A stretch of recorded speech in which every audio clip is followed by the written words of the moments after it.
In every place there's a social or anthropological culture that develops over time, and some say that by looking at and into the artwork of an area, a person can start to understand more about the people that live there. But when you look at works of art, can you tell whether this is true or not? Does art mimic a local collective, or does it instead set precedents for how the locals might begin to behave?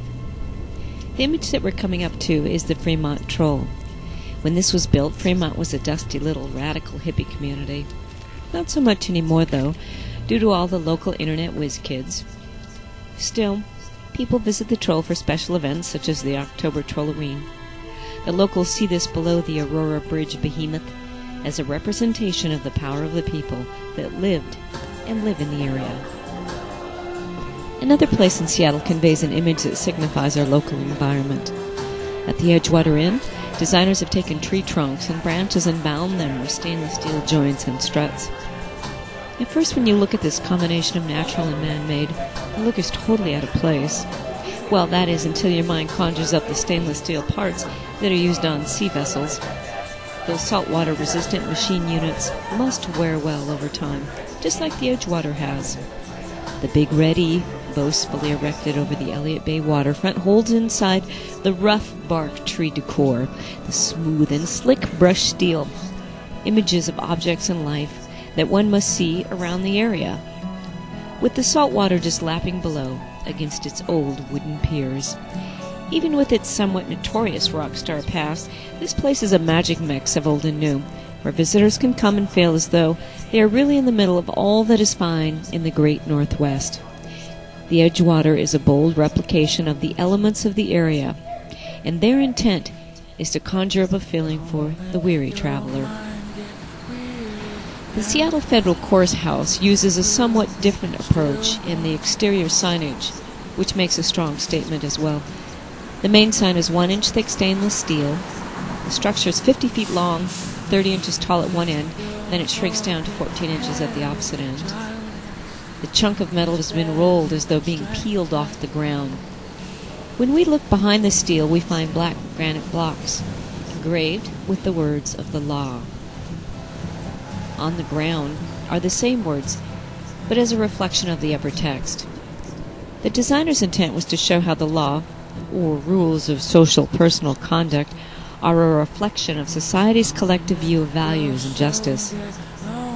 One might think that this kind of imagery is not a likely Northwesterner's laid-back thought, but you have to realize that this is where it is the same, because the reflection is a subtle way of looking at both sides of the story. The legal system looks at various human tales of passion and betrayal and applies a black or white solution. Analyzing the story is where we must be open in order to find a balance that works for the good of society. We do have rain in the Northwest, an abundance of it, and most of the population does not mind so much. After all, it clears the air for better breathing, feeds the ferns and trees and other plant life that abounds in the area. You almost begin to love the rain when you live here. Gloomy skies invite a person to just relax and read, watch movies, and maybe play some music. All that water means that we have clean drinking water, and on our main source for this is the Cedar River watershed. Out east, not too far off of I-90 on exit 436, you'll find the Cedar River Visitor Center. There they have the rain drums. In the center field, the drums are permanently affixed, and there they wait for the rain, which will surely come.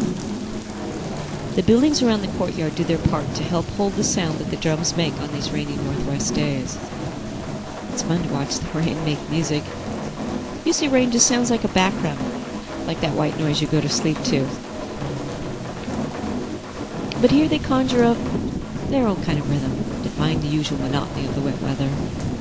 The soggy plants around the drums must be very pleased, as they not only catch the vocal vibrations of meandering visitors, but are subject to the soothing deep bass of the sounding drums. More recently, we've gained a new element to our area that does not seem to be any type of reflection. Instead, it seems to beacon to us locals to revisit what and who we think we are. The downtown Seattle Library was designed by Rem Koolhaas, a Dutch architect who mostly grew up in Indonesia. From the outside, especially at night, the library seems like something large and alien to the city. But when you enter the library, the space is so open it almost feels as though you're not in a building at all. However, the sounds are different now. The outdoor ambient city sounds now turn into the decibels of quiet people moving gently about. The padding on the floor is thick rubber material which absorbs noise, and at the same time scatters it. The place invites you in with its echoing openness. You are asked to be a participant here, to engage in the experience that is renewed in each conscious moment. The stairs lead you up and around as you wander. The yellow escalator seems to want to pull you forward, up into the echelons, into the belly of the beast. At the minimum, they offer a ride, and a moment to just look all around without having to move your body for a change. It's a chance to fully participate in the images, the sounds, and the colors of the environment. Textures change from smooth to rough, from open to closed, from bright to dark. This is not just a space, it's a library, a place where knowledge resides. As you look around, there's always a lot of people seeking books, journals, papers, and electronic media, or they've found their interests and are disheveled in a chair, or intently gazing into a flat screen. Here, pant legs scuffling and mottled murmuring to just plain nothingness, with a cough here or there. Follow the words to the next stair, a wide mouth, ready to gobble the raised foot. Lightly step with wonder and amazement at what new adventure is just around the corner. This way takes you up to the conference rooms. Here groups will congregate and discuss the plans and actions of the day. Behind the doors are the parties, the politics, the meetings, and here it is red. Deep, deep red, like fresh blood oozing at every rounded wall, inviting you into an artery within as a passenger on a sacred voyage. Move deeper within as the scarlet surrounds and soothes you. Rosy red, love and pain, ladybugs, lips, bloodshot eyes, strawberry fields forever, flaming hearts with wings, red wagons and big red balls. Blue diamonds shining into the sky, falling down into an array of enticing Tinkerbell thoughts. The library is telling a story, but can you hear it? Take a deep breath and dive down.